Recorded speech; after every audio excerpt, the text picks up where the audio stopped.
Pada awal 1990-an, industri video game didominasi oleh beberapa pemain kunci, dengan Nintendo berdiri sebagai kekuatan yang tak tertandingi. Konsol-konsol mereka seperti Nintendo Entertainment System atau NES dan Super Nintendo Entertainment System atau SNES telah mengukuhkan posisi mereka sebagai raja di pasar konsol rumahan. Meskipun saat itu ada Sega dengan konsol Genesis-nya muncul sebagai kompetitor utama, dominasi Nintendo tetap kokoh dan sulit digoyahkan.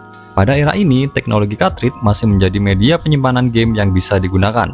Namun, seiring berjalannya waktu, keterbatasan cartridge mulai terasa, terutama dalam hal kapasitas penyimpanan yang terbatas dan biaya produksi yang tinggi. Kondisi ini secara bertahap mendorong kebutuhan akan media penyimpanan game yang lebih canggih dan ekonomis, yang dapat mengakomodasi kompleksitas game yang terus berkembang. Di tengah dominasi Nintendo dan pergeseran kebutuhan teknologi ini, muncullah sosok Ken Kutaragi, seorang insinyur brilian dari Sony Corporation. Kutaragi, yang kini dikenal sebagai Bapak PlayStation, memiliki visi jauh ke depan melampaui pandangan para manajemen Sony kala itu. Minatnya yang mendalam pada video game berawal dari pengamatannya terhadap putrinya yang asik bermain Nintendo Famicom.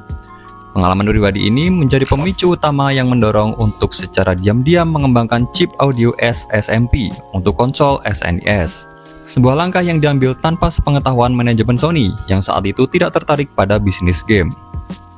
Tindakan Kutaragi yang berani ini hampir saja membuatnya dipecat oleh Sony. Namun, campur tangan presiden Sony saat itu, Norio Oga, menjadi penentu nasib proyek tersebut. Oga, dengan pandangan jauh ke depan, mengakui potensi besar pada chip buatan Kutaragi dan memutuskan untuk mendukungnya. Keputusan Oga ini menunjukkan bahwa inovasi yang muncul terkadang bukan berasal dari perintah manajemen, tetapi dari individu-individu yang memiliki semangat dan visi yang kuat, meskipun hal itu menentang norma internal perusahaan. Keberadaan seorang pemimpin yang visioner dan bersedia menjadi sponsor internal seperti Oga sangat penting untuk menavigasi dan mengamankan sumber daya dalam perusahaan. Tanpa dukungan dari Oga, proyek awal Kutaragi mungkin tidak akan pernah berkembang, dan keterlibatan Sony di industri game mungkin tidak akan pernah ada. Melihat keterbatasan teknologi cartridge, Nintendo mulai mencari solusi untuk meningkatkan kapasitas dan efisiensi konsol Super Nintendo mereka. Mereka membutuhkan teknologi CD-ROM untuk menambahkan kemampuan baru pada SNES, karena cartridge yang digunakan saat itu semakin mahal dan memiliki kapasitas penyimpanan yang terbatas untuk game yang semakin kompleks. Sony sebagai salah satu pengembang utama teknologi CD-ROM bersama Philips muncul sebagai mitra yang paling tepat untuk memenuhi kebutuhan ini. Pada tahun 1988, Nintendo dan Sony secara resmi memulai kerjasama untuk mengembangkan add-on CD-ROM untuk SNES. Proyek ini untuk sementara waktu diberi nama PlayStation atau SNES CD. Ken Kutaragi berhasil meyakinkan para atasan di Sony bahwa ia mampu menciptakan konsol SNES yang tidak hanya dapat memainkan game berbasis cartridge, tetapi juga game berbasis CD. Hasil dari kolaborasi ini adalah sebuah konsol bermerek Sony yang juga disebut PlayStation, yang dirancang untuk mendukung cartridge SNES maupun format CD baru yang dikenal sebagai Super Disc, yang akan dikembangkan oleh Sony. Namun, di balik kolaborasi ini, terdapat perjanjian lisensi yang menjadi sumber konflik besar. Berdasarkan kesepakatan awal, Sony akan memegang hak internasional tunggal atas game yang dirilis dalam format Super Disc. Hal ini memberikan Sony tingkat kontrol yang lebih besar atas konten berbasis CD, meskipun Nintendo masih memimpin di pasar video game. Nintendo yang selama ini dikenal dengan model bisnis yang sangat ketat dan menguntungkan, seperti lisensi dan produksi cartridge, merasa bahwa perjanjian ini terlalu menguntungkan Sony dan memberikan terlalu banyak kendali atas royalti perangkat lunak SNES. Konflik ini bukan sekedar perbedaan teknis, melainkan benturan model bisnis dan filosofi perusahaan. Sony, sebagai pemain besar elektronik dan hiburan, melihat add-on CD-ROM sebagai pintu masuk tidak hanya ke industri game, tetapi juga ekosistem hiburan rumah yang lebih luas. Visi Sony yang lebih luas terhadap pengembangan multimedia, serta lisensi musik dan film, merupakan sesuatu yang membuat Nintendo khawatir akan kehilangan kendali atas pasar yang telah mereka dominasi. Ketidakcocokan ini merupakan awal dari gagalnya kolaborasi Sony dan Nintendo. Momen yang mengubah sejarah industri game terjadi di Consumer Electronics Show atau CES pada Juni 1991. Presiden Nintendo, Hiroshi Yamauchi, menyadari bahwa kontrak tahun 1988 dengan Sony secara efektif menyerahkan kendali atas semua game yang akan dibuat dalam format CD-ROM SNES kepada Sony. Mereka waspada terhadap peningkatan pengaruh Sony di masa depan. Yamauchi secara diam-diam mengambil keputusan mengejutkan untuk membatalkan semua rencana untuk add-on CD SNES, Nintendo dan Sony, tanpa memberitahukan hal ini kepada Sony. Sebagai gantinya, Yamauchi mengirimkan Minoru Arakawa, menantunya yang juga menjabat sebagai Presiden Nintendo of America, dan Howard Lincoln ke Amsterdam. Tujuan mereka adalah untuk membentuk kontrak yang lebih menguntungkan dengan konglomerat Belanda, Philips, yang merupakan salah satu pesaing Sony. Kontrak baru ini dirancang untuk memberikan Nintendo kendali penuh atas lisensi mereka pada semua mesin yang diproduksi oleh Philips. Pada hari pertama CES 1991 di Las Vegas, Sony dengan bangga mengumumkan bahwa konsol SNES kompatibel dengan cartridge dan CD, yang sementara waktu diberi nama PlayStation. Namun, kejutan besar datang keesokan harinya. Di acara yang sama, Nintendo secara mengejutkan mengumumkan kerjasama mereka dengan Philips. Sebuah pengumuman yang mengejutkan seluruh hadirin, termasuk perwakilan dari Sony. Reaksi Sony terhadap pengumuman publik yang dilakukan Nintendo sangat mengecewakan. Norio Oga, CEO Sony pada waktu itu, merasa bahwa Nintendo seperti melemparkan lumpur ke wajahnya, dan Sony telah dipermalukan secara publik. Kemarahan Oga atas pembatalan mendadak ini sangat besar, dan ia menganggap tindakan Nintendo sebagai penghinaan yang tidak dapat dimaafkan.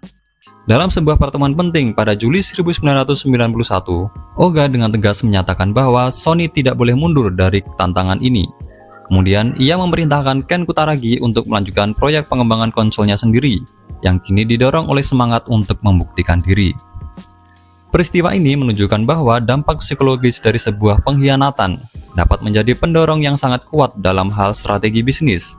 Perasaan Oga yang dipermalukan dan memberi arahan langsung kepada Kutaragi untuk tidak menyerah dapat mengembangkan konsol mereka sendiri, memperlihatkan bagaimana keinginan untuk balas dendam, dan dapat menjadi motivasi yang kuat untuk sebuah perubahan. Respon emosional ini mengubah kemitraan yang gagal menjadi awal mula lahirnya kompetitor yang lebih besar. Di sisi lain, keputusan Nintendo untuk meninggalkan Sony yang didasari oleh keinginan untuk mempertahankan lisensi dan royalti ternyata merupakan sebuah kesalahan perhitungan. Nintendo tampaknya meremehkan tekad dan kapabilitas teknologi Sony. Nintendo beranggapan bahwa Sony tidak akan berani masuk industri game. Kesalahan ini justru melahirkan pesaing terberat mereka. Selain itu, konsol Philips CDI, tempat Nintendo melisensikan beberapa IP-nya, juga gagal di pasaran. Didorong oleh kemarahan Norio Oga dan tekad Ken Kutaragi yang tak tergoyahkan, proyek konsol Sony sendiri pun dimulai. Proyek ini diberi nama PSX atau PlayStation X, dengan huruf X secara simbolis diberikan untuk mengenang tindakan pengkhianatan Nintendo. Ini bukan hanya sekedar konsol, ini adalah sebuah pernyataan, simbol pembangkangan dan ambisi Sony. Kutaragi sendiri bertekad untuk memanfaatkan akses Sony ke teknologi terbaru guna menciptakan konsol rumahan paling kuat yang pernah ada.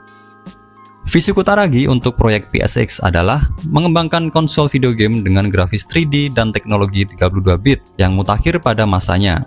Arah ini semakin diperjelas setelah Sony menyaksikan kesuksesan Virtua Fighter dari Sega di mesin arcade Jepang. Game tersebut menjadi inspirasi yang menegaskan bahwa fokus PlayStation harus pada grafis 3D polygon. Meskipun Oga telah memberikan restunya, Kutaragi dan timnya menghadapi tantangan internal yang signifikan. Banyak eksekutif Sony masih skeptis terhadap industri video game, menganggapnya sebagai bahan mainan yang berpotensi merusak reputasi Sony sebagai perusahaan elektronik terkemuka. Kutaragi dan timnya harus menghadapi banyak kritik dan frustasi dari dalam perusahaan. Negosiasi dengan Nintendo secara resmi berhenti, dan sebulan kemudian, nasib proyek PlayStation kembali di ujung tanduk. Mayoritas eksekutif Sony sepakat bahwa proyek tersebut harus dihentikan.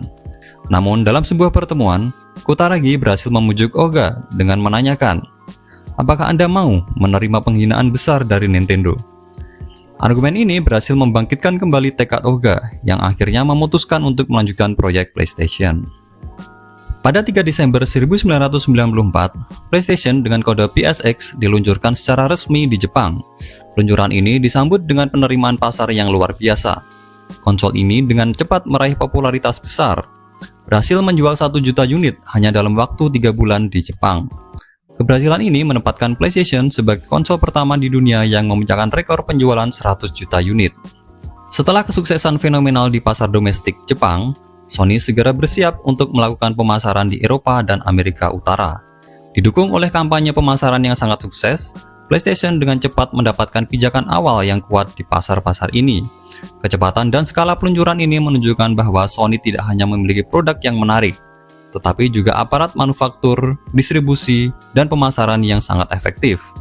Kemampuan untuk menskalakan produksi dengan cepat, memanfaatkan kapabilitas korporat Sony yang lebih luas, merupakan keunggulan kompetitif yang signifikan dibandingkan perusahaan game yang lebih kecil. Ini menunjukkan bahwa inovasi produk yang dikombinasikan dengan keunggulan operasional adalah kunci dominasi pasar.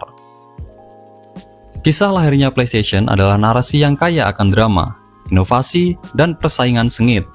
Apa yang dimulai sebagai kolaborasi teknis antara dua raksasa industri, Sony dan Nintendo, berakhir dengan sebuah pengkhianatan publik yang mengguncang dunia game. Namun, alih-alih menghancurkan Sony, tindakan Nintendo justru menjadi pemicu yang membakar tekad perusahaan tersebut untuk menciptakan salah satu merek paling ikonik dan berpengaruh di industri hiburan. Dampak abadi PlayStation pada industri game sangat mendalam. Ia tidak hanya mempopulerkan teknologi CD-ROM sebagai standar baru, menggantikan cartridge yang mahal dan terbatas, tetapi juga secara fundamental mengubah dinamika kekuatan antara platform dan pengembang. Dengan pendekatan yang lebih terbuka dan model bisnis yang menguntungkan pengembang pihak ketiga, Sony menarik talenta-talenta terbaik dan judul-judul game paling inovatif yang sebelumnya terikat pada Nintendo. Pergeseran ini tidak hanya mendefinisikan ulang cara game dibuat dan didistribusikan. Pada akhirnya, Sony PlayStation adalah bukti nyata bagaimana persaingan yang intens dan bahkan insiden yang dianggap sebagai pengkhianatan dapat memicu inovasi luar biasa, mendorong batas-batas teknologi, dan secara permanen mengubah landscape industri. Dari abu kemitraan yang gagal, lahirlah sebuah legenda yang akan terus membentuk masa depan hiburan yang interaktif.